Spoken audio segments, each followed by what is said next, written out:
La cordillère des Andes est la plus longue chaîne de montagnes continentales du monde. Elle est la colonne vertébrale du continent sud-américain. On peut suivre son relief à partir du Venezuela, traverser la Colombie, l'Équateur, le Pérou, la Bolivie, le Chili, l'Argentine. Elle se prolonge ensuite sur la Terre de Feu, plonge entre les océans Atlantique et Pacifique. Elle donne un dernier signe de sa vigueur par un piton rocheux secoué par des tempêtes extraordinaires, le Cap Horn. Dans sa partie australe, la cordillère des Andes traverse une région grande comme 5 fois la France. À cheval entre le Chili à l'ouest et l'Argentine à l'est. Entre une côte arrosée par les pluies à l'ouest et à l'est une steppe aride.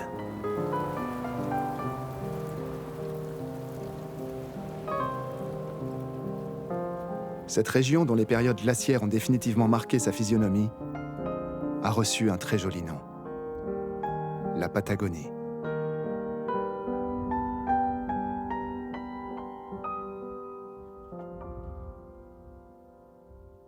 Un lieu longtemps inaccessible, que seuls les grands aventuriers animés par l'esprit de conquête se risquaient à atteindre.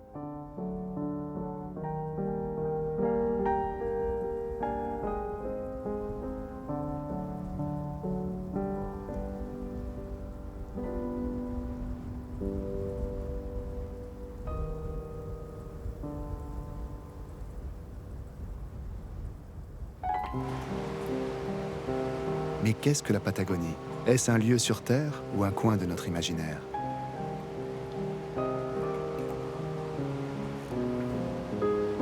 Pendant longtemps, la Patagonie ne fut qu'une terre de nadiers, une terre nulle, une incarnation géographique et politique du vide et de l'inconnu.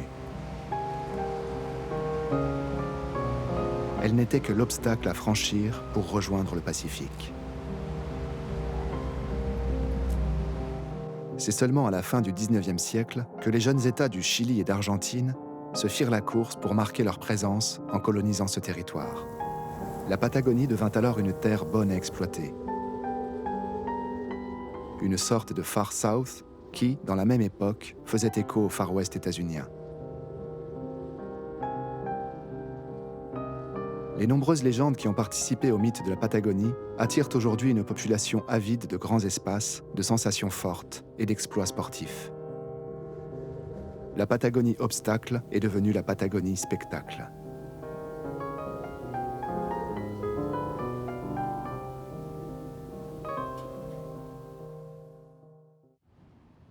Ce voyage, qui nous mènera aux confins du monde, commence à Punta Arenas, qui se dispute avec Ushuaia, le titre de la ville la plus au sud de notre planète. Fondée en 1848 sur le détroit de Magellan, à mi-parcours entre l'Atlantique et le Pacifique, elle fut nommée Sandy Point par les Anglais, puis renommée en espagnol Punta Arenas, la pointe des sables.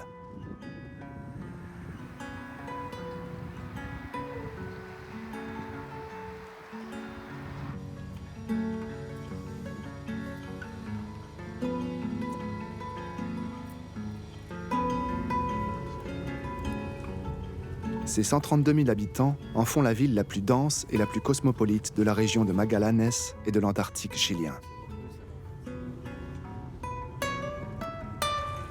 Peuplée surtout par des descendants des colons européens, comme les Croates, représentés à 50%, et pour le reste d'Allemands, de Britanniques, d'Espagnols, de Français, d'Italiens, de Suisses.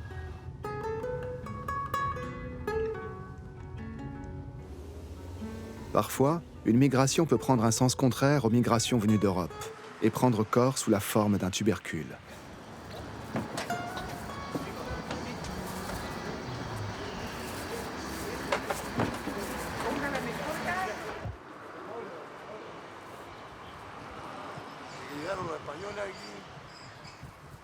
Quand les Espagnols sont arrivés ici, à Puerto Montt, ils ont redécouvert la patate.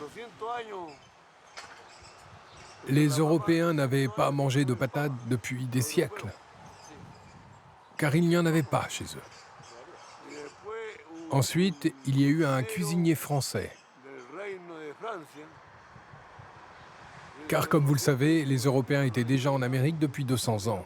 Ce cuisinier a eu des problèmes et il est allé en prison.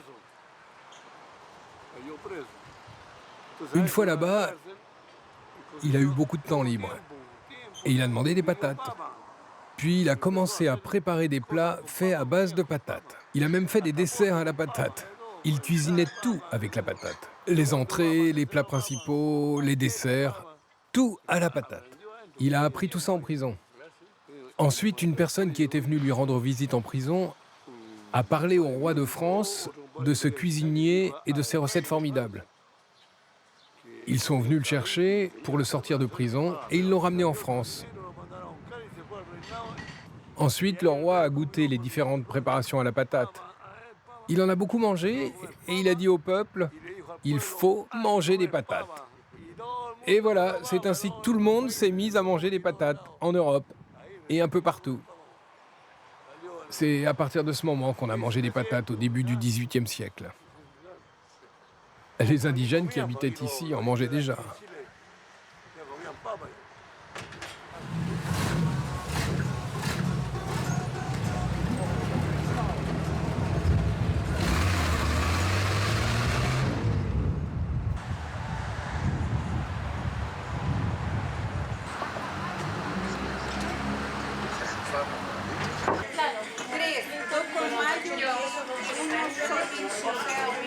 Les habitants de la région de l'Antarctique chilien affirment que si vous ne connaissez pas les chopiranes du kiosque Roca, c'est que vous n'êtes pas venu à Punta Arenas.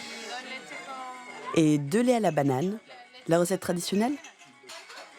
Une petite portion? 2 choripan et 2 choriqueso? Même les gastronomes de Santiago savent que c'est dans ce kiosque que l'on déguste les meilleurs pains au chorizo de tout le Chili.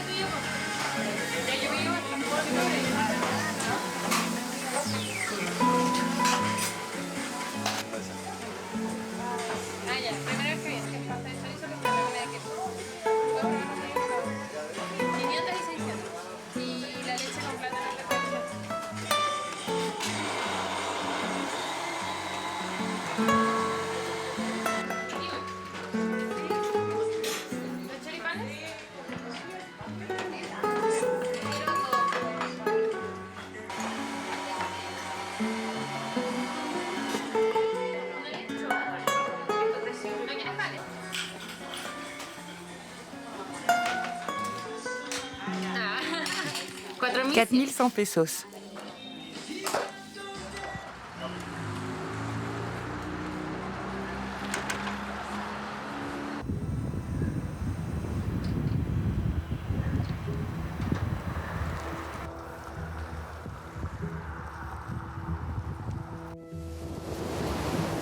28 ans après que Christophe Colomb ait trébuché sur les Bahamas, Fernando de Magellan, lui, descend le long des côtes de l'Amérique latine, persuadé qu'il y aurait un passage plus au sud pour rejoindre les Indes orientales.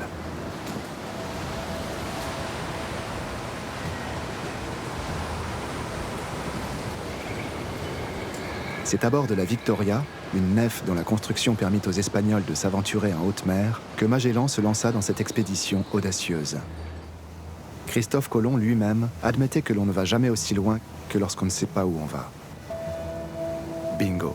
Le 21 octobre 1520, au niveau du 54e parallèle sud, la flotte de Magellan s'embouque dans un chenal qui se dirige vers le soleil couchant. Sur la côte sud du passage, les marins aperçoivent de la fumée, ce qui signalerait une présence humaine. De cette première observation restera le nom de Tierra del Fuego, la terre de feu. Parmi ces marins, un certain Antonio Pigafetta tenait un journal de bord sur lequel il consignait les événements marquants de cette première circumnavigation autour du monde. Il écrit « Un jour, sans que personne y pensât, nous vîmes un géant qui était sur le bord de la mer, tout nu. Notre capitaine envoya vers lui un de ses hommes, auquel il donna charge de chanter et sauter comme le géant pour le rassurer. Ce qu'il fit, et réussit à conduire le géant à une petite île où le capitaine l'attendait. Il était si grand que le plus grand d'entre nous ne lui venait qu'à la ceinture. Le capitaine, Magellan, appela cette manière de gens Patagoni. Nous savons aujourd'hui que par Patagoni, Magellan faisait référence à un géant avec une tête de chien dont l'origine se trouverait dans un roman de chevalerie très en vogue à cette époque en Espagne. Ces géants patagons mesuraient autour de 1,80 m, ce qui était très grand pour les peuples européens sortant du Moyen Âge.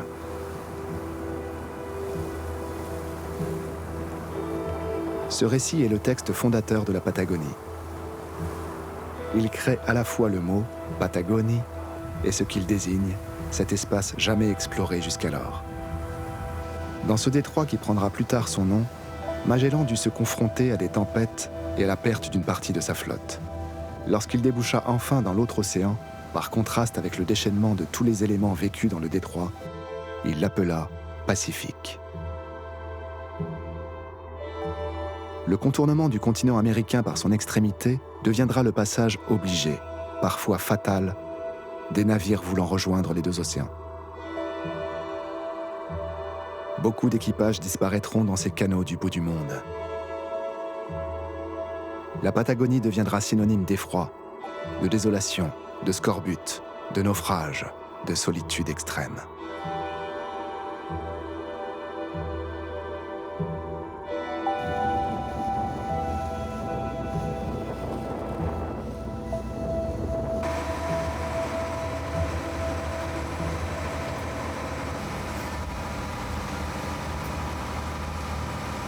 Le XIXe siècle, féru d'histoire naturelle, commence à regarder la Patagonie sous un autre jour.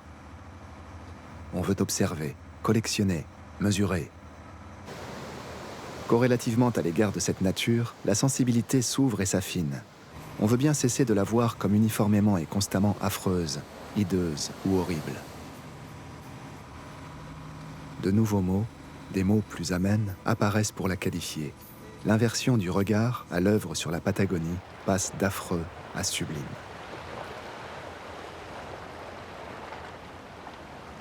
L'intérêt des Européens, et au premier chef des Anglais pour la Patagonie, s'enrichit de préoccupations nouvelles. Il ne s'agit plus seulement de reconnaître et de contrôler des passages maritimes, mais d'obéir à des motivations plus désintéressées. Ces paysages et les animaux qui les peuplent inspireront chez un naturaliste et paléontologue anglais une théorie sur l'évolution des espèces ainsi que sur la sélection naturelle. Charles Darwin navigua quelques mois dans ces canaux patagoniens. Quelques années plus tard, il publie L'origine des espèces, dans lequel il écrit « La Terre a été peu à peu colonisée par les plantes, des organismes unicellulaires qui, de mutation en mutation, ont évolué vers des êtres plus complexes, les animaux, dont l'homme. L'évolution se fait par sélection naturelle. Ce sont les animaux les plus adaptés à leur milieu qui survivent. Ce sont donc eux qui auront le plus de chances de se reproduire et donc de transmettre leurs gènes.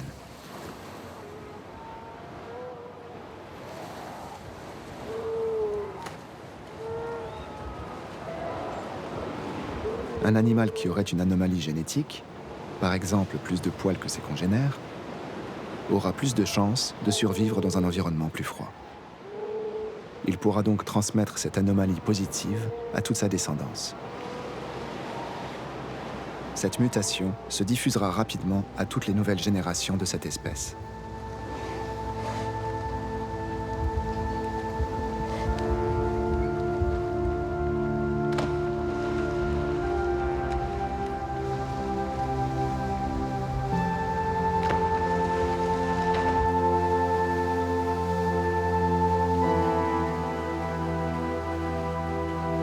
De même que cette nature patagone inspirera chez Darwin des textes fondamentaux de l'observation scientifique, elle inspirera chez un écrivain chilien des romans propres à cette nature.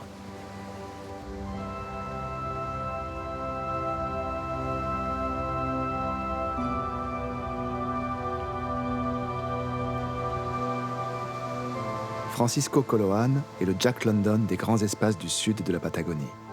Il a su exprimer mieux que personne la puissance de cette nature. L'importance de Francisco Coloane est telle que son nom fut donné à un parc maritime qui s'étend sur l'ouest du canal de Magellan.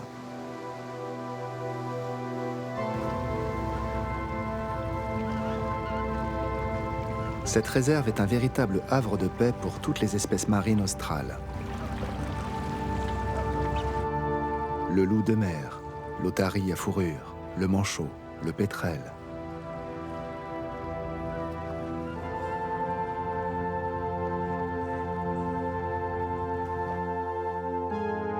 Les biologistes qui observent ces populations examinent leur santé, leur croissance, leur alimentation. Le mammifère marin le plus emblématique que l'on peut croiser à cette latitude est la baleine à bosse.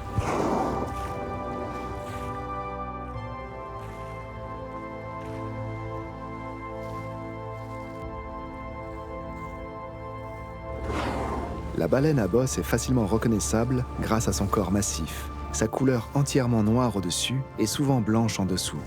Elle atteint habituellement 13 à 14 mètres de long et pèse en moyenne 25 tonnes.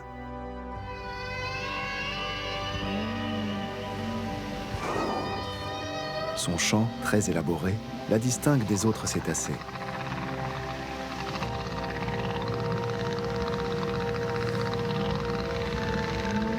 Sa grande nageoire caudale sort largement hors de l'eau quand la baleine plonge. La forme de cette nageoire est propre à chaque baleine. Elle peut servir à son identification individuelle. Les biologistes du parc Francisco Coloane en ont répertorié ainsi 180 en une dizaine d'années.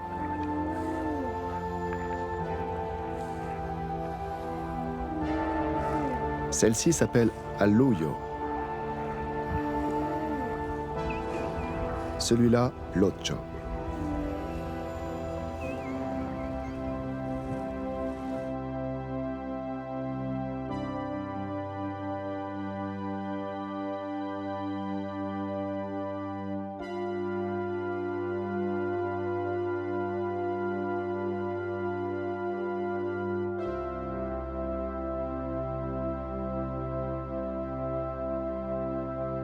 Non loin de ce paradis marin, vit un vieil homme seul face à la mer, Juan Francisco Pérez Silva.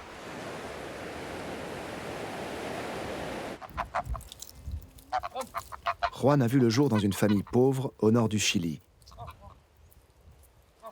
Il a essayé un temps de travailler en Patagonie argentine, jusqu'à ce qu'il soit renvoyé dans son pays natal en 1981 pour des raisons politiques. Il devint alors pêcheur à Punta Arenas, par nécessité, dit-il.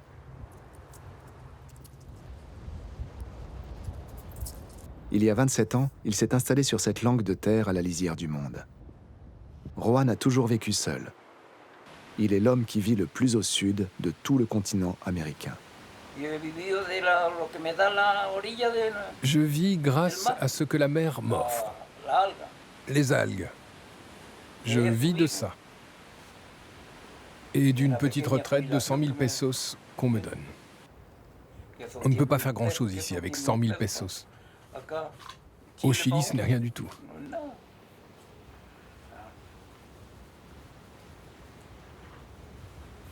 Et ainsi, les jours passent, les années passent, on vieillit, et on n'a aucun avenir. Ce n'est pas que pour moi. C'est pareil pour la plupart des Chiliens qui subissent ça.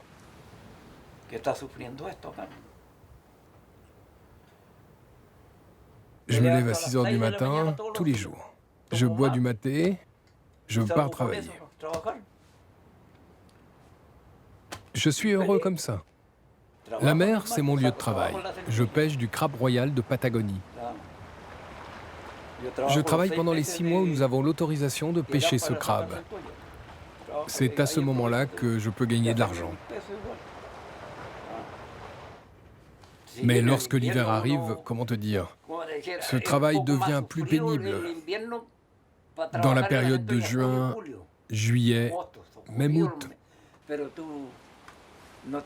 Mais ça ne pose pas de problème car on nous paye 7 000 pesos le kilo de crabe royal. Tu imagines, tu pars travailler, tu pêches 100 kilos de crabe royal. C'est 700 000 pesos. Mais où est-ce que tu pourrais gagner 700 000 pesos en une journée? Un peu plus tard, c'est la saison des algues. On part récolter des algues. À quoi ça sert? On peut faire de la nourriture et un peu de tout. On peut faire de la crème pour les femmes, pour la peau et tout ça. Des algues, on en fait plein de choses. même de la nourriture. Par contre, ici, on n'en mange pas. D'ailleurs, ici, à Punta Arenas, les gens ne mangent pas non plus de crabe royal, parce que c'est trop cher. Les algues que la mère vient déposer chaque jour devant sa cabane, Juan les fait sécher et les met en sac pour ensuite les vendre à un très bon prix à une société japonaise. Il y a des mois où il y en a, mais parfois la mer ne donne pas d'algues. Quand la mer est bonne, elle ne donne pas d'algues. Dans mon hangar, j'ai des sacs remplis d'algues. J'en ai à peu près 15 ou 20 sacs. Voilà, je les porte sur mon dos et je vais les déposer dans le camion.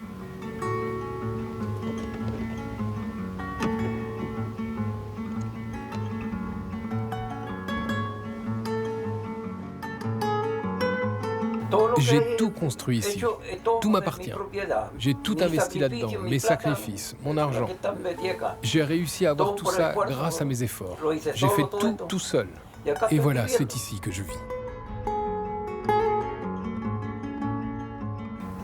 Je suis content avec ce que j'ai. Pourquoi j'en voudrais davantage? Je pense que je n'en ai pas pour longtemps. J'ai 78 ans. Je n'ai jamais été malade. J'ai toujours eu une bonne santé. Je n'ai jamais été aussi heureux de toute ma vie, car ici, je suis seul. Personne ne vient m'embêter. Personne ne me crie dessus. Je vis en paix, tranquille, seulement avec celui qui est là-haut. La seule chose que j'espère, c'est qu'il aide d'autres gens aussi. Je suis de trop. Je prends la place à quelqu'un qui pourrait venir en profiter. La Patagonie est très riche.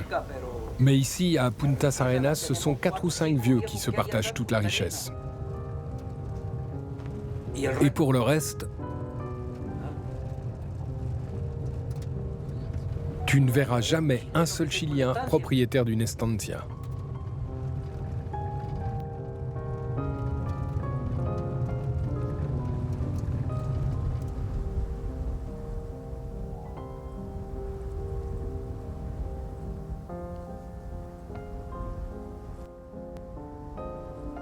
Si Juan a le sentiment que les grands propriétaires ne sont pas chiliens, il fait surtout référence au créateur de la marque North Face. Douglas Topkin a acheté plus de 300 000 hectares de terre patagone pour en faire des parcs écologiques.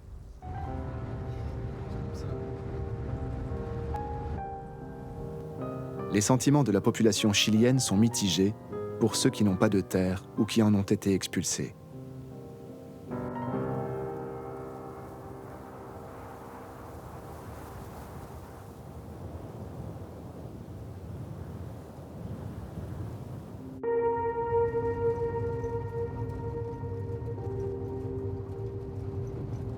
Côté argentin, les frères propriétaires de la marque de pulls Benetton possèdent 600 000 hectares sur des terres que revendique toujours le peuple mapuche.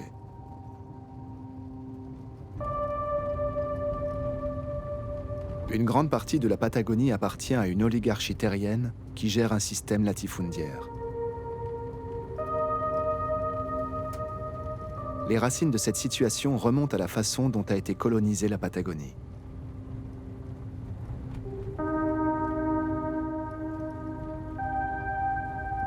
Historiquement, tous les primo-propriétaires étaient des migrants qui débarquaient d'une Europe qui ne leur offrait pas d'avenir respectable. Beaucoup d'entre eux étaient des Gallois qui débarquaient là sans autre bagage que le souvenir de leur expulsion des Highlands par les capitalistes terriens et n'avaient nulle part ailleurs où aller. À ce propos, dans son livre En Patagonie, l'écrivain britannique Bruce Chatwin écrit « Plus on descend dans le sud, plus l'herbe devient verte. Les élevages de moutons riches et les Britanniques nombreux. Ce sont les fils et petits-fils des hommes qui ont défriché et clôturé les terres dans les années 1890. Très vite, ils se rendirent compte que leur petit élevage de moutons se développait de façon exponentielle sur cette terre du Nouveau Monde. Ils gagnèrent beaucoup d'argent au début du siècle, grâce au boom de la laine. Car les inépuisables réserves de main-d'œuvre bon marché permirent à la laine patagone d'éclipser tous ses concurrents. Pour les jeunes États que sont le Chili et l'Argentine, la Patagonie a cessé d'être une terre nulle. Elle est devenue une terre à exploiter aux ressources très intéressantes. Aujourd'hui, la main-d'œuvre se fait rare et le cours de la laine s'est effondré. Beaucoup de propriétaires dont les terres se trouvent dans les plus beaux endroits de la Patagonie argentine se reconvertissent dans l'accueil des touristes, qui sont aussi, pour une grande majorité, européens.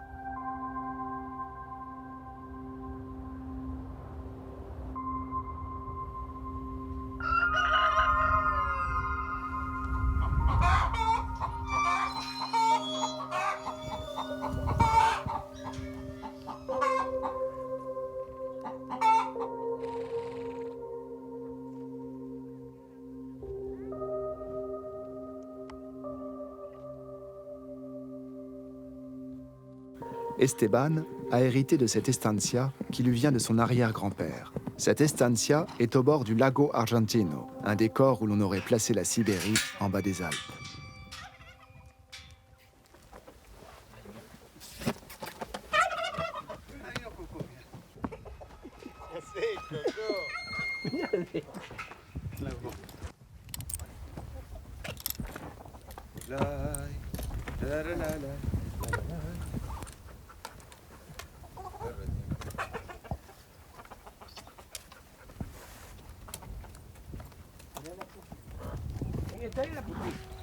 Tu me prêtes, Puppy?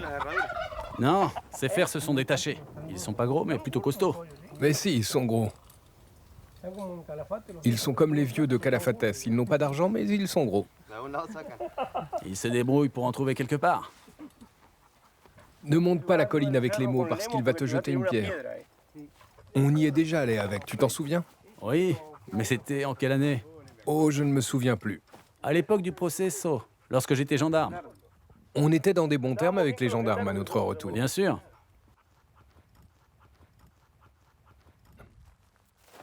Mon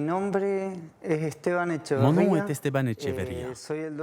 Je suis le propriétaire de l'estancia Rio Mitre, où je travaille avec mon fils, Selmar. On propose des services tels que l'hôtellerie, la restauration et des activités telles que des randonnées équestres et la pêche. Mes grands-parents sont arrivés à Santa Cruz en 1901. Ils venaient d'Uruguay et mes arrière-grands-parents de Bilbao. Le béret vient du Pays Basque, mais ça fait tellement longtemps que nous sommes là que je ne sais pas si je le garde pour respecter la tradition qui vient de mon grand-père ou parce qu'ici, à la campagne, tout le monde porte un béret basque. L'origine de chaque personne est avant tout génétique. Et nous, on a des comportements basques sans avoir eu accès à cette culture directement.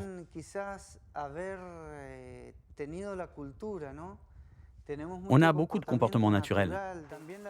Par exemple, concernant la construction, ici, j'ai fait la cuisine, sans avoir aucune maquette, ni un architecte qui s'en occupe. J'ai tout conçu tout seul et de manière spontanée.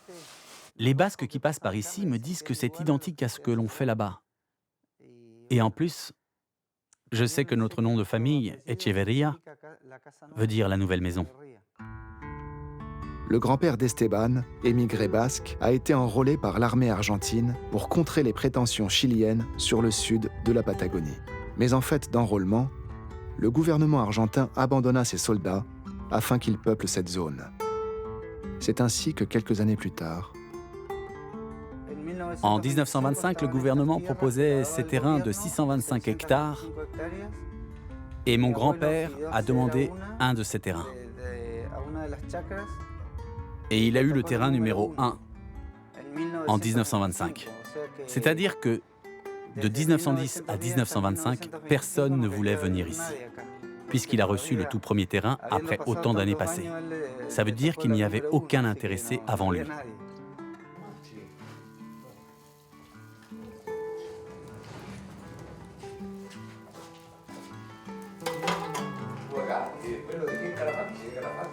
Si l'Argentin consomme en moyenne 100 kg de bœuf par an, la Patagonie préfère l'agneau.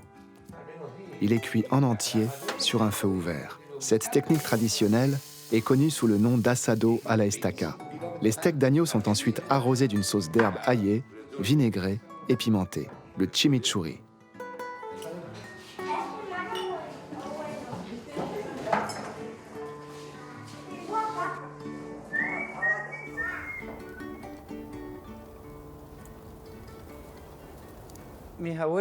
Lorsque mes grands-parents sont venus habiter ici,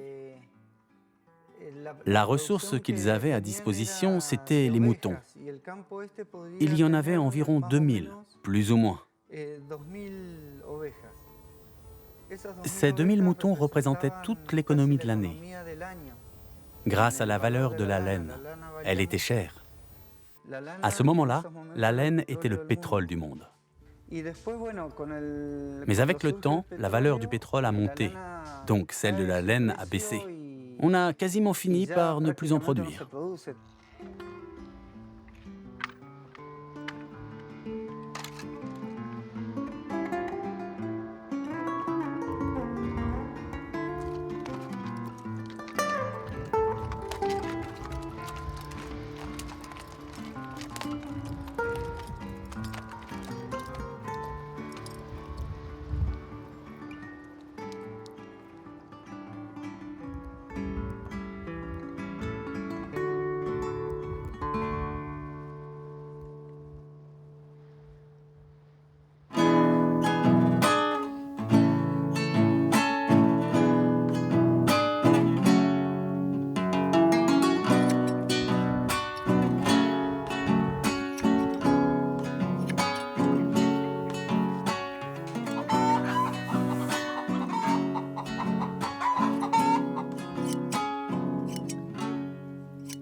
J'ai des origines italiennes et allemandes.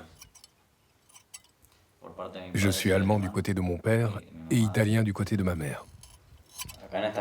Dans cette estancia, je me sens heureux. Je suis en contact avec la nature. Et ça me fait me sentir accompli, rempli. La première fois que je suis venu ici, j'ai vraiment eu du mal à gérer. C'était un désastre. Maintenant, cela fait 4 ans que je suis là et on m'a appris énormément de choses. Et pour le reste, je l'ai appris tout seul, en observant, en réfléchissant.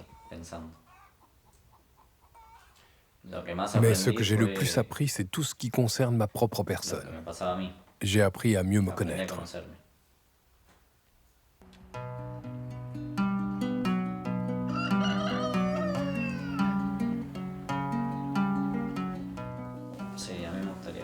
Oui, ça me plairait bien de rencontrer une compagne pour qu'on puisse être dans la nature ensemble.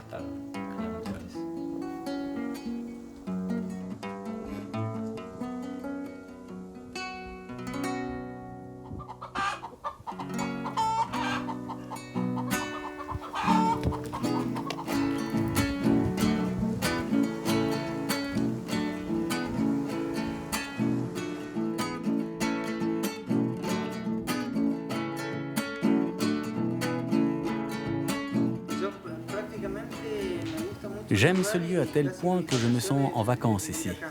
On me demande souvent pourquoi je ne pars pas en vacances. Les fois où je suis parti, j'ai eu hâte de revenir au plus vite. À vrai dire, ce lieu est vraiment très beau. On peut pêcher, on a des ressources. Sur plusieurs aspects, on est bien ici. Mais parfois, ce lieu produit des sensations bizarres. Un peu comme une sorte d'indignation.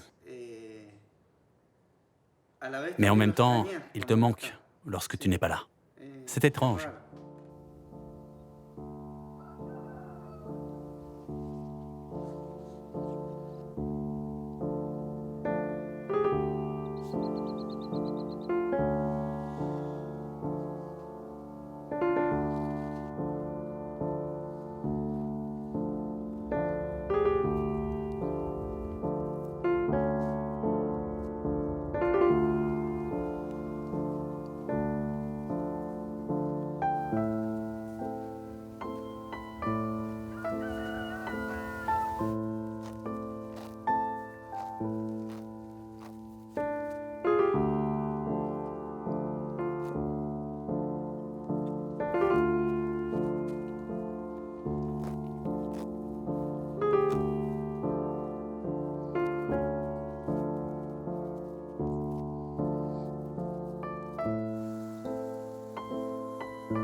Esteban, comme Simon, ont de bonnes raisons de se sentir bien dans cette partie australe de la Patagonie, au milieu de ce magnifique décor de montagnes, de lacs et de steppes.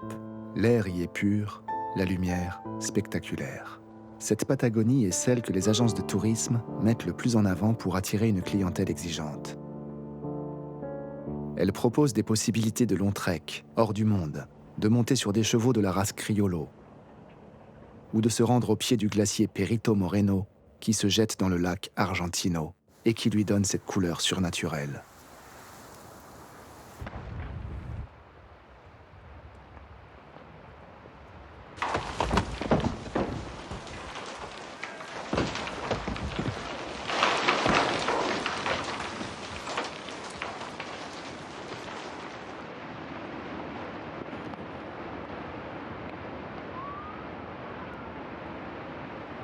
La Patagonie, longtemps appréhendée comme un obstacle, est devenue la Patagonie spectacle.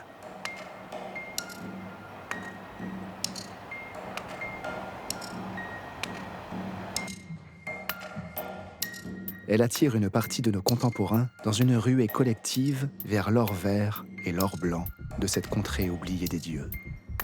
Une sorte de paradis perdu.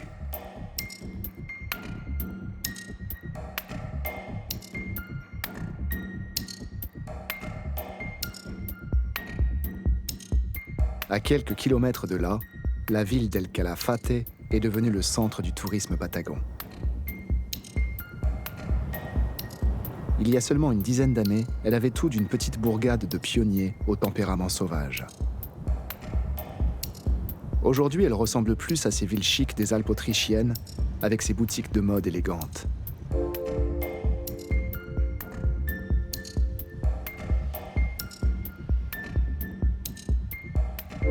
Elle a été fondée en 1927 par le gouvernement argentin afin de consolider le peuplement de la région. Avec l'explosion du tourisme, elle compte aujourd'hui plus de 18 000 habitants.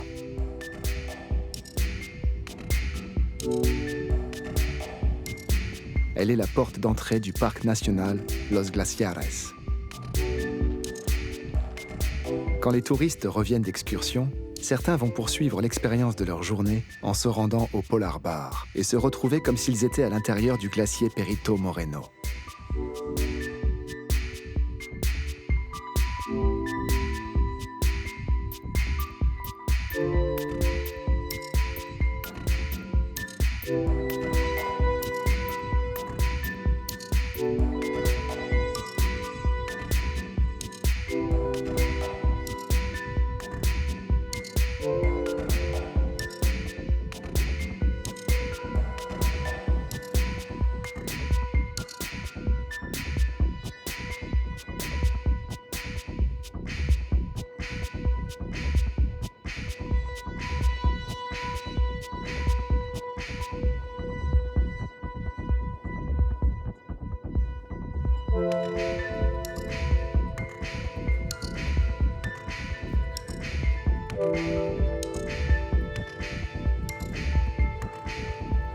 La pampa argentine donne souvent l'impression de se trouver dans des décors de l'Ouest états-unien. Cette sensation ne serait pas complète si l'on ne prenait pas la Ruta 40. La route 40 est le pendant patagon de la mythique route 66 qui relie Chicago à Santa Monica, en Californie, mais en plus grand encore. La Ruta 40 relie en 5000 km la Bolivie au détroit de Magellan. Tous ceux qui voyagent en Patagonie argentine passent obligatoirement dessus. Mais cela ne veut pas dire que vous allez croiser des êtres humains.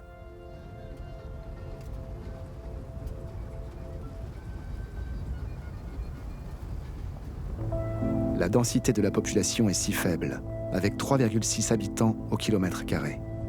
Si le 19e siècle a vu la Patagonie se peupler, le 21e la voit perdre ses habitants.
En traversant l'immense pampa argentine, si la chance est au rendez-vous, vous croiserez peut-être un véritable gaucho. Le gaucho est devenu aussi rare que son cousin le cow-boy des westerns. Cette espèce en voie de disparition trouve aujourd'hui bien plus pratique de rassembler le troupeau en cavalant sur une moto.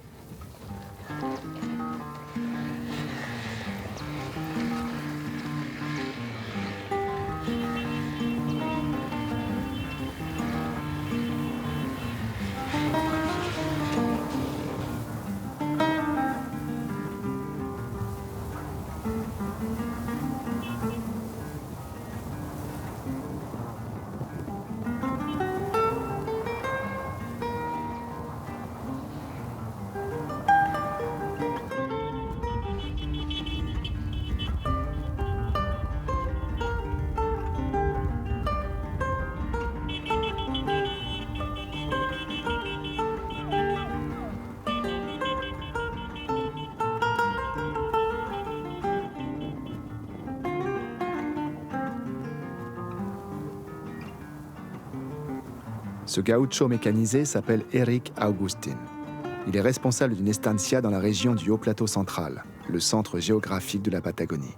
Une zone aride qui n'impose pas de direction au vent. Ce vent patagon souffle tellement fort qu'il n'a pas d'odeur. Les odeurs ont été repoussées très loin et très vite.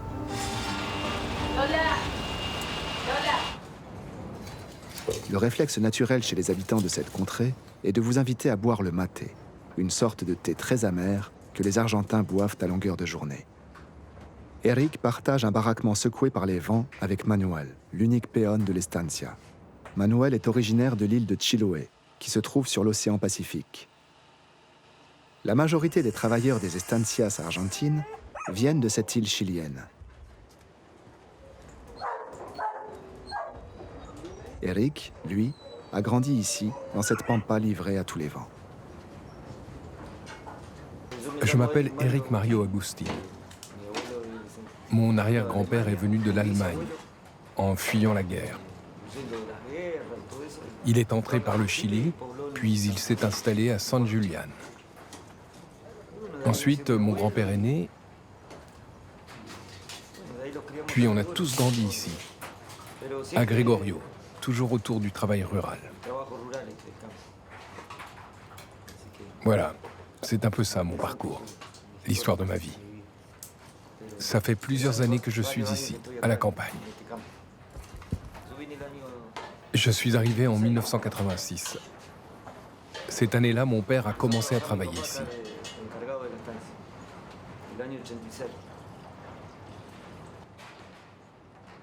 J'ai toujours aimé la campagne. Je ne travaille pas par besoin, mais parce que ça me plaît.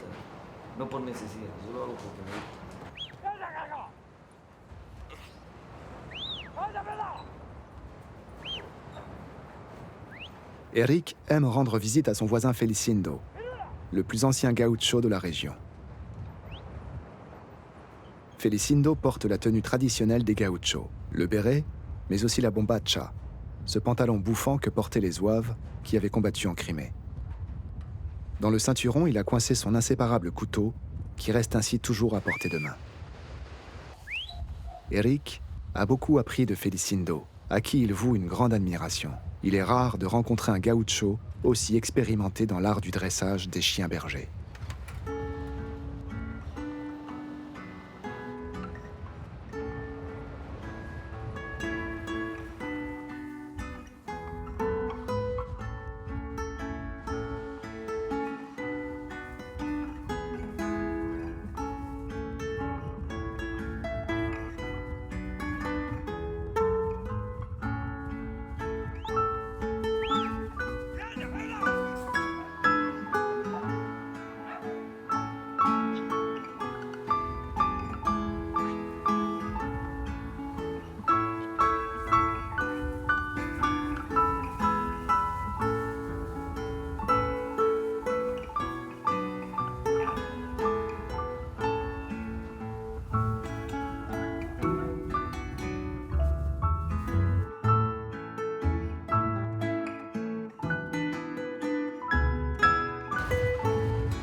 Ils sont nombreux. Parfois, ils commencent à s'éparpiller. L'autre jour, j'ai vu le mâle, celui qui est tout blanc, s'approcher du voisin. Ah bon? C'est curieux, l'autre jour, j'ai vu que ce type s'est mis à côté du corral pour regarder les moutons. Il sait très bien qu'il n'est pas le bienvenu, mais il vient quand même. Effectivement, il est venu. Et il m'a dit, ces moutons sont à moi. Et je lui ai dit, à vous? Lesquels? Ceux-là. Vous avez mis une boucle d'oreille aux moutons? Vous les avez même pas marqués. Mais si, ils ont ma boucle d'oreille à moi. Je les ai depuis tout petit. Il a demandé, depuis quand les avez-vous? Depuis toujours. Et ils étaient tout petits. Et depuis, ils se baladent toujours par chez moi. Le mouton blanc est grand maintenant. Il a grandi avec le plus grand. Leur mère, la Coluda, comme je l'appelle, elle a toujours mangé là, dans mon ranch.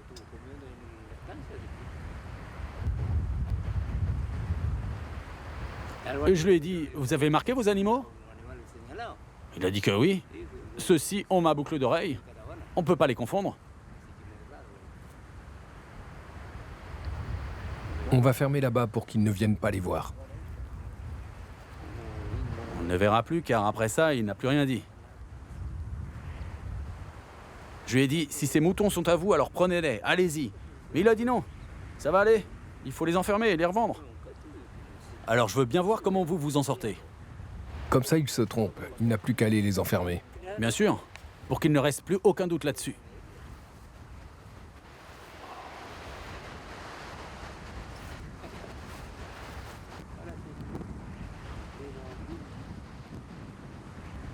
Ils sont dehors maintenant, je vais les appeler. Mince, j'ai failli marcher là-dessus. Et le voilà, le Binaccio. Je vais aller voir les chevaux maintenant.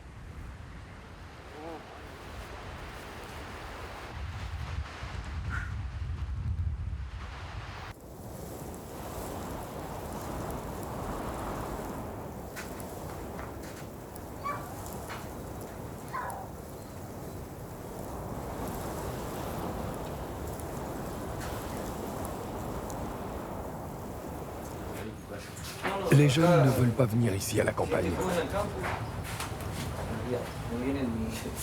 En Patagonie, 70% des ranchs sont vides. Tout a été volé. Les toits, les portes.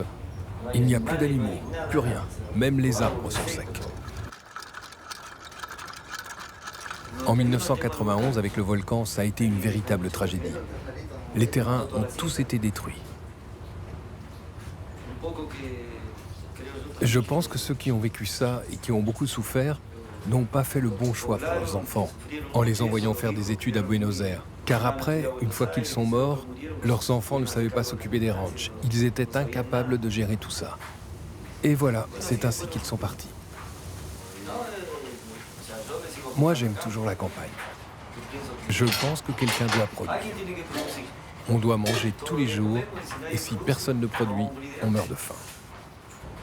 On fait tout le boulot en apprenant sur le tas. J'aime ça. C'est dur. Je dois vraiment travailler beaucoup. Mais si tu aimes ça, ça ne pose pas de problème.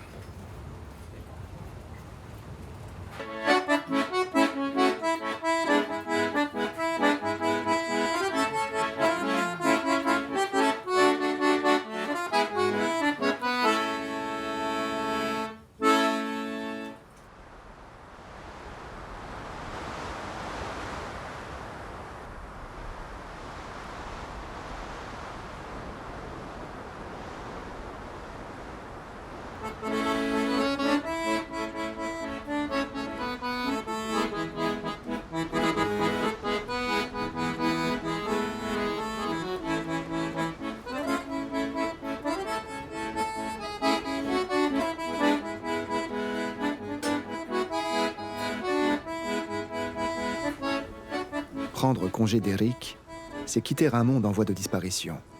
Un monde d'hommes rudes au cœur coriace, qui chaque jour se lèvent pour affronter une nature qui rime avec démesure.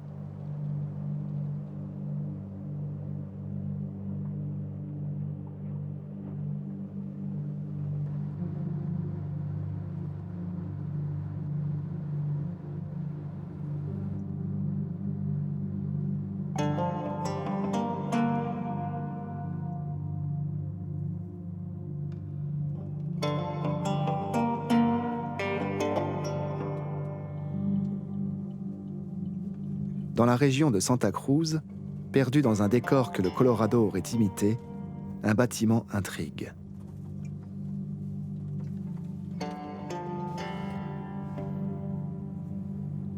Jorge, que nous avons rencontré sur la Ruta 40, nous apprend que c'est un observatoire astronomique qui a été abandonné depuis des années. Jorge connaît la personne qui vit dans la maison autrefois occupée par les astronomes.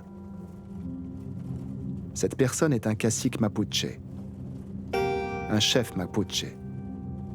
Ce peuple autochtone avait su résister à l'expansion des Incas, mais pas à celle des conquistadors espagnols.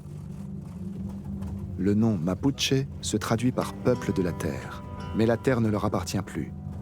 Et comme tous les peuples autochtones de la Patagonie, ils ont bien du mal à faire valoir leurs droits et à vivre dans leur culture.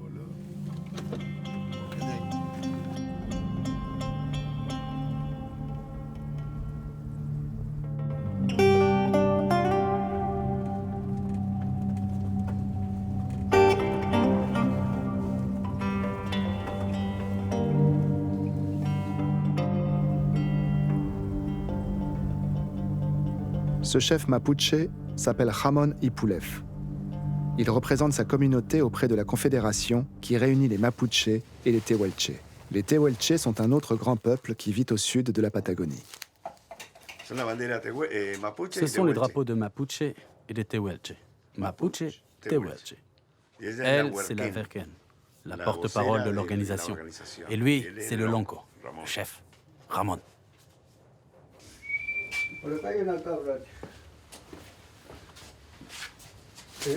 Nous, on vit de bout de bois.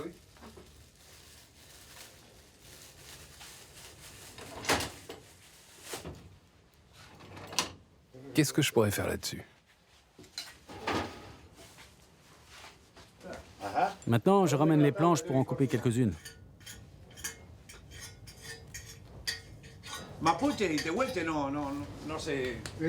Avant, les Mapuches et les Tehuelches n'avaient pas de problème. Ceux-là se laissent tuer comme des agneaux. Bah oui, mais ça n'a pas été pareil avec les Mapuches. Les Mapuches n'ont pas pu être vaincus par les Espagnols. On est toujours là, en vie. Il y en a toujours quelques-uns qui traînent.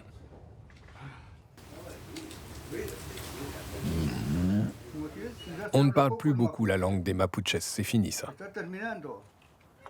Et c'est la faute à qui? C'est la faute à mon grand-père. Certes, il a été apprécié par tellement de gens, mais c'est quand même lui le coupable.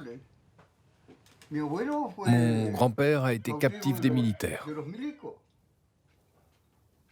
Des militaires de l'époque.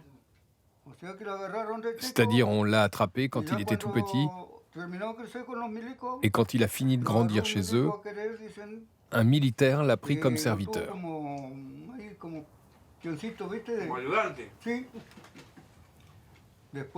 Après, il l'a quand même éduqué et tout ça. Mais quand il est devenu adulte, on lui a dit « Bon, maintenant, tu vas apprendre à ton peuple à être civilisé. Tu dois oublier... Leur habitude et tout ça. Voilà. Tu dois oublier leurs croyances, leur langue. Tu dois tout effacer parce que désormais, tu vas côtoyer que des Blancs. »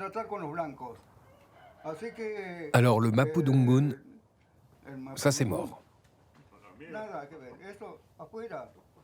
On ne devait parler qu'en espagnol. Parce que... C'était la nouvelle langue qui arrivait. Il fallait aller de l'avant. Alors quand on était petit, on nous mettait dehors lorsque les grands-parents et mes parents discutaient. On n'était pas censé entendre. La langue. La première chose que mon grand-père a faite quand il a reçu les terrains, il a reçu 50 lieues plus ou moins. Qu'est-ce que j'ai dit? Ah non, pas de lieues, 50 hectares plutôt, pour une affaire d'école. Ils ont ramené des instituteurs pour venir enseigner. C'était fini la langue mapuche. Et voilà, on hisse le drapeau, On chante l'hymne national. on hisse le drapeau, on chante l'hymne national tous les jours. Tout a changé. Il ne manquait plus qu'à nous imposer leurs églises aussi, La Sainte Patagonie. faites principalement en pierre. Quelle absurdité. Et toi, comme tu étais tout petit, tu ne t'en souviens pas. Ils te lavent le cerveau depuis tout petit. Mais après, une fois que tu ouvres les yeux, qu'est-ce que tu vas faire? À qui tu vas réclamer quoi que ce soit? On ne peut plus rien faire avec ça. Les Benetton et les Mapuches.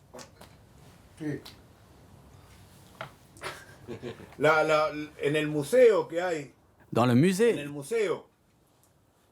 Todas las tout cosas ce que qu'on hay y en el trouve museo son de la provient de la familia famille Aldo. d'Aldo, Huilinao, Culinao. Ah oui? En el museo dans de le musée de Benetton. Benetton. De Benetton? Benetton a un musée? Oui, et ils ont aussi un autre musée dans le nord. Tiens, Oui, avec des choses qui ne leur appartiennent même pas. bien sûr. Car en plus, il se fait passer pour le protecteur des Mapuches.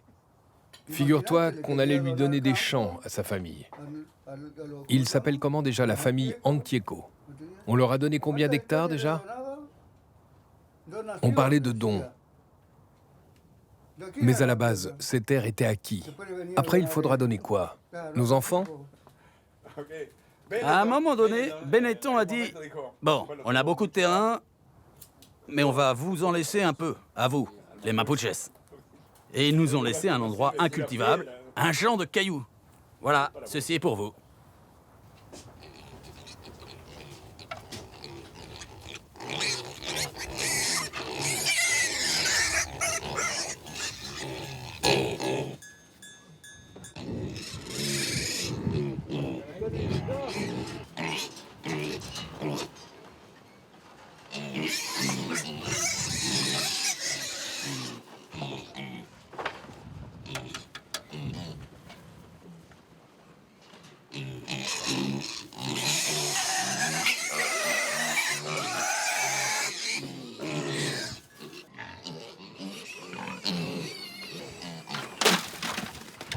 Il ne faut leur donner qu'une seule portion, parce que sinon ils te sautent dessus.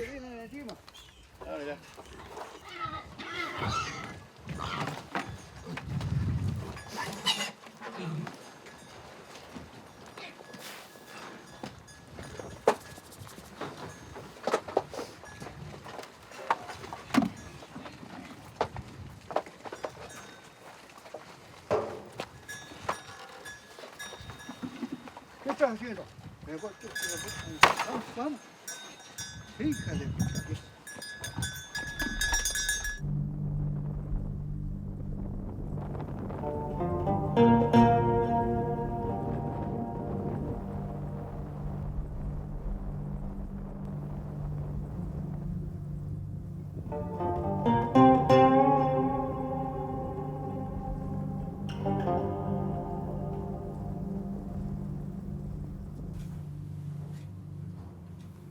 Cette pampa, la péninsule que vous voyez par là, m'appartient. Ce serait un joli champ si on s'en servait pour cultiver. Et j'y ai pensé tellement de fois. Mais il me manque la chose la plus importante. Par exemple, imaginez enlever ce ravin et ouvrir la voie à la rivière. Par l'intérieur, comme ça. Et de l'autre côté, on mettrait des graines partout. J'aimerais bien, mais je suis trop vieux. Je pense que... Je ne sais pas. Ça restera seulement un projet.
La petite cité d'El Chalten s'est élevée au pied du mont Fitzroy, que l'on voit très rarement à travers les nuages. D'ailleurs, El Chalten veut dire la montagne qui fume, dans la langue tehuelche.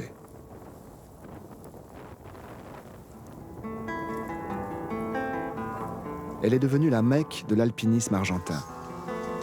El Chalten est la porte d'accès du Campo Hielo Sur, cette mer de glace grande comme 3 départements français, à cheval entre le Chili et l'Argentine. La ville fut créée en 1985 par le gouvernement dans l'intention de fixer une population argentine afin que le Chili ne puisse pas revendiquer ce territoire.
Le tracé de la frontière entre le Chili et l'Argentine a été un véritable casse-tête pour les géographes et les diplomates.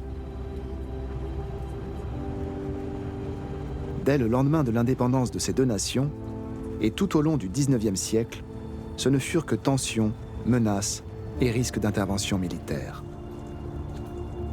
La signature d'un traité, en 1881, offrait un compromis fragile, à peu près satisfaisant pour les deux pays. La cordillère des Andes servit de frontière naturelle sur près de 3500 km. Mais ni le Chili ni l'Argentine n'obtinrent l'accès souhaité aux deux océans. Au Chili, le Pacifique, à l'Argentine, l'Atlantique.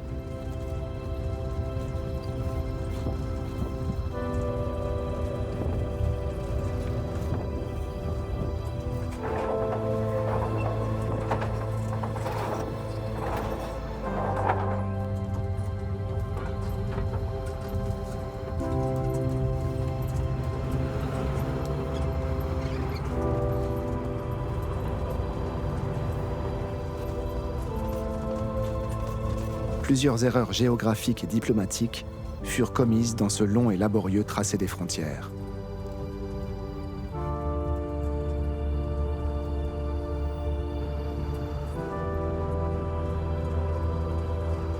Du temps de la dictature de Pinochet, les deux pays étaient sur le pied de guerre.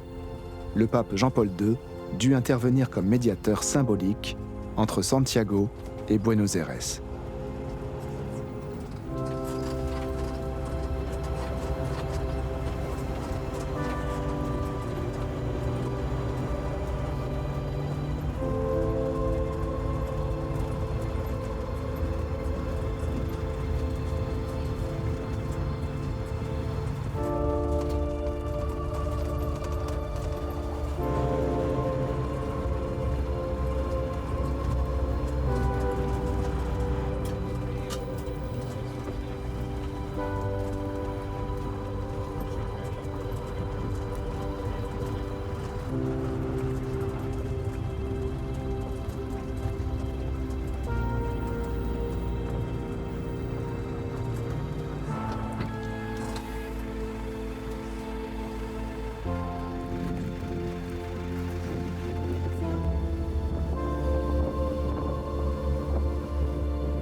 Les querelles de frontières ont encore une solide espérance de vie.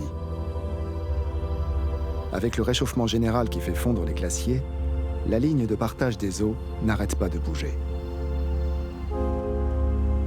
Un proverbe patagon dit que le Chili est l'instrument de Dieu pour tenir les Argentins à l'écart du Pacifique.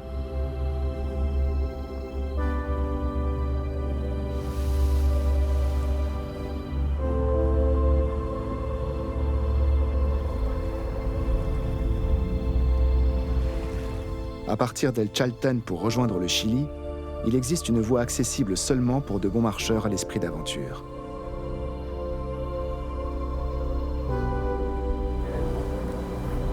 Ricardo, qui habite de l'autre côté de la frontière, au Chili, vient récupérer les voyageurs pour les guider à travers la montagne. Comme tous les passeurs, il est peu loquace.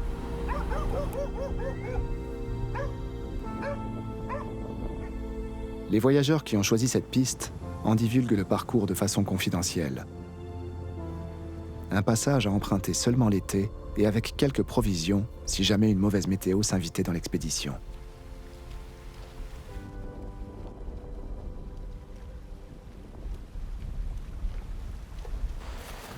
La traversée par la montagne peut prendre quelques jours.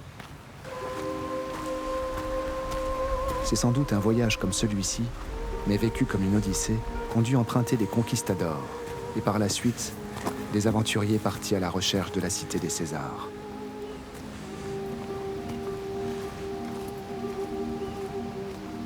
La Patagonie, avec ses mystères et ses vastes espaces inexplorés, est un territoire de prédilection pour la persistance de légendes telles que la cité des Césars.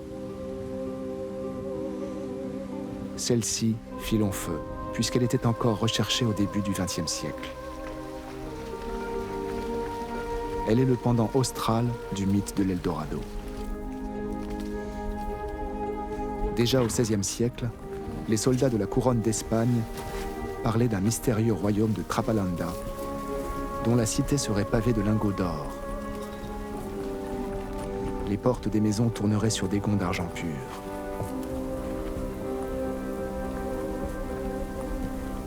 Les habitants ne tomberaient jamais malades. Ils étaient éternels.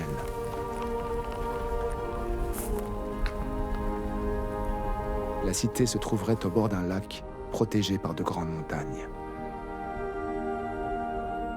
Ce mythe doit peut-être son existence à la concordance de plusieurs légendes. Les échos de richesses qui parvenaient de l'empire Inca au nord et les événements tragiques qui se produisaient au sud, dans le détroit de Magellan.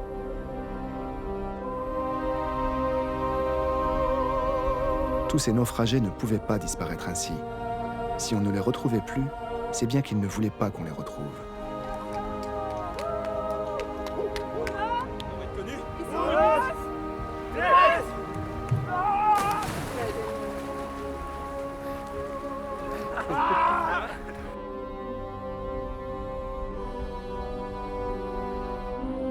Si la légende de la cité des Césars persista aussi longtemps, c'est parce que régulièrement des affabulateurs racontaient y avoir vécu.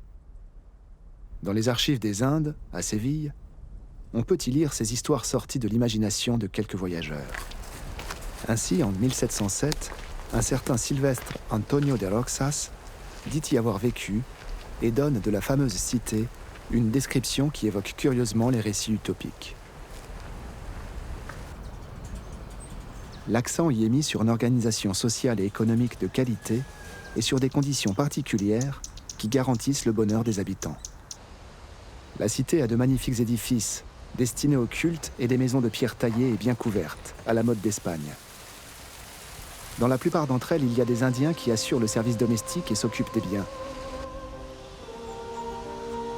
Il y a de nombreuses fermes où ils récoltent en abondance du grain et des légumes.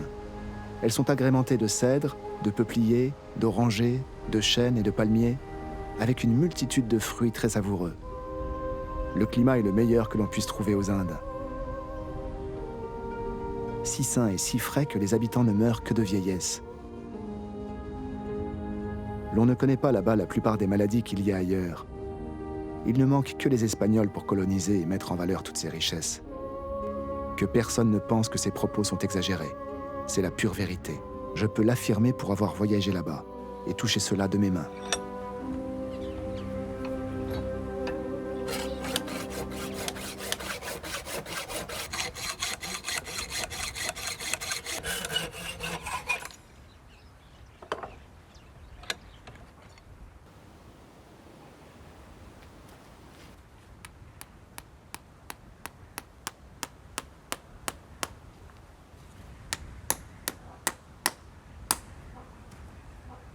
Ricardo et sa famille se sont installés dans ce lieu isolé qui aurait peut-être protégé la cité des Césars. Depuis quelques années, Ricardo voit passer des voyageurs qui tentent de rejoindre le Chili par la montagne. Ce passage difficile lui offrit de nouvelles opportunités. Pueden hacer varios trabajos. Caballos. Le cheval peut être très utile Transportar gente, pour transporter des gens, equipaje, des bagages, trabajar con los vacunos. travailler avec les bovins.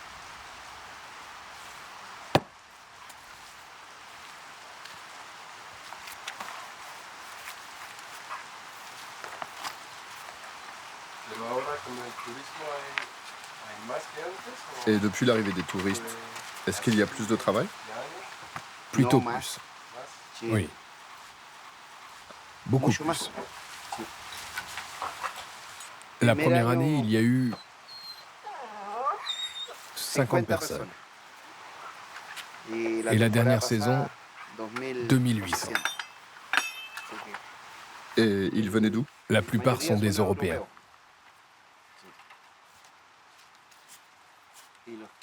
Et des Européens, ce sont les Français qui passent le plus. La saison dernière, du moins. Il y a aussi des Allemands, des Espagnols, mais statistiquement parlant, la plupart sont Français.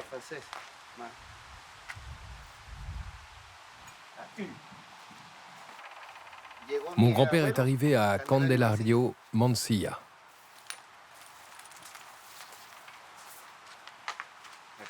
Ça devait être en 1925, plus ou moins. Et ils venaient d'où? De Puerto Montt. Puerto Montt, c'est dans la région des lacs.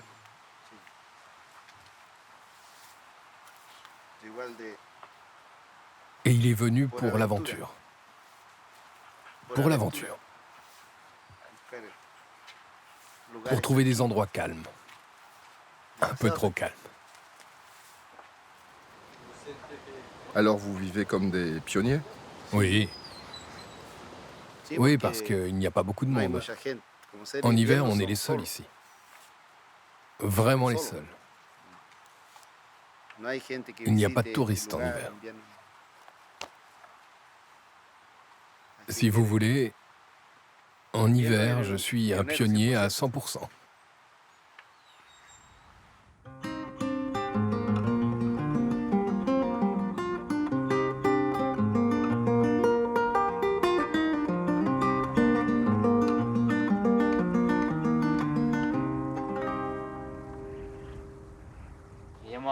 Je m'appelle Alex, Alex Uribe Colivoro.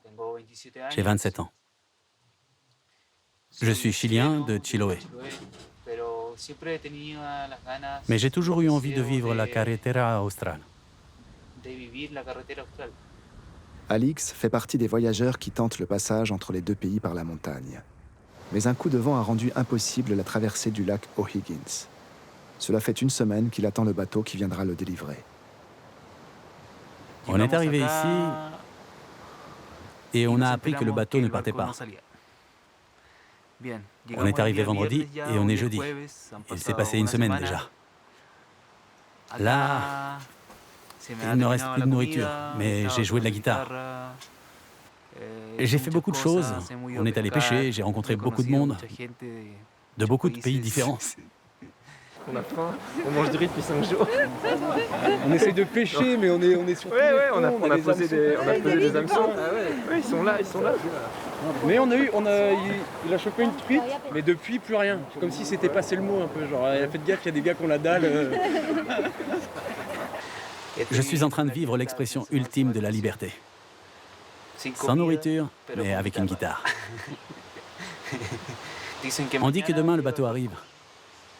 Du coup, si tout se passe bien avec la météo, et si le lac le permet, je pourrais arriver demain à la Villa O'Higgins pour prendre la route numéro 7 qui correspond à la carretera austral.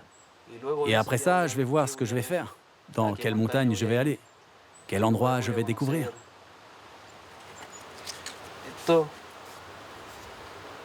C'est la vie pure. Ici, on retrouve la vie pure. Et ceci est la Patagonie. On est ici au milieu de nulle part, avec des gens très gentils. Une fois rentré, je vais me souvenir de ce moment. Je suis en train d'écrire un carnet de route sur ce voyage.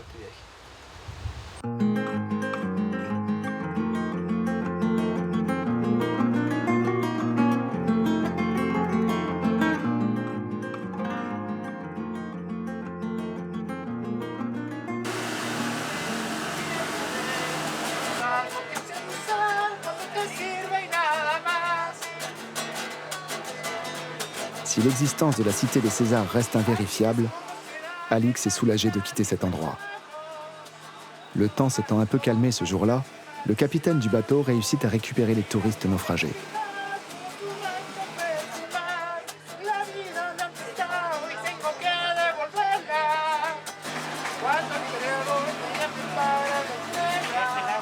Ce lac est un des plus difficiles à naviguer en Patagonie. En fait, c'est par sa forme. On dirait qu'il a une forme de pieuvre. C'est comme si le lac avait 8 tentacules. Puis c'est dans cette zone que la rivière Pascua croise les autres rivières, et les vents se rejoignent aussi. Ici, c'est un lac binational, argentin de ce côté-là, mais là-bas, c'est le côté chilien, et c'est de là que le courant de la rivière Pascua vient avec des eaux troubles. Puis, il y a aussi celles qui viennent du glacier O'Higgins. C'est de là que le vent du sud-ouest vient. C'est le vent du glacier qui est assez dominant. C'est là que les 3 rafales se rejoignent et produisent un courant ici. C'est un croisement, ce qui rend la navigation très difficile. À part ça, et comme information générale, sachez que le lac se trouve à 255 mètres d'altitude au-dessus du niveau de la mer, et c'est le lac le plus profond d'Amérique. Le numéro 1. Le plus profond de l'Amérique et le 5e plus profond du monde, avec 838 mètres de profondeur. Ces eaux sont originaires du glacier à 100%. Ça explique sa couleur, due à la sédimentation. Alix et ses compagnons de voyage vont pouvoir rejoindre la Carretera Austral et continuer leur route en Patagonie chilienne.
Cette région, qui se nomme Aysén, est la moins connue de toute la Patagonie. Même les Chiliens sont en train de la découvrir. Elle est devenue accessible depuis peu de temps grâce à la construction de la Carretera Austral, cette route construite par l'armée chilienne. Un chantier titanesque dans lequel un certain nombre de vies de soldats fut englouti. D'ailleurs, les railleurs disent que la seule guerre que l'armée chilienne eut à mener fut la guerre contre la nature.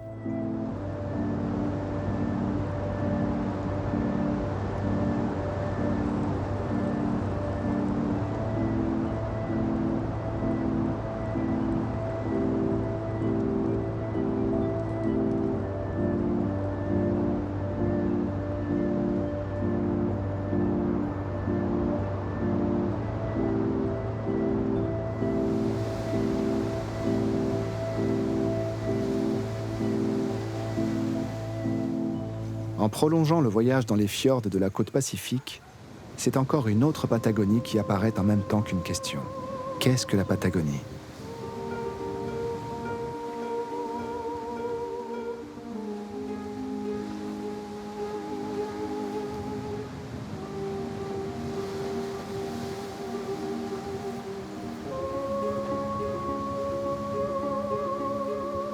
Est-ce un lieu sur Terre ou un coin de notre imaginaire ? Qu'est-ce que la Patagonie ? C'est peut-être ce monde au bout du monde qui offre à l'homme contemporain la possibilité de se retrouver à l'intérieur de lui-même. Cette grande terra incognita.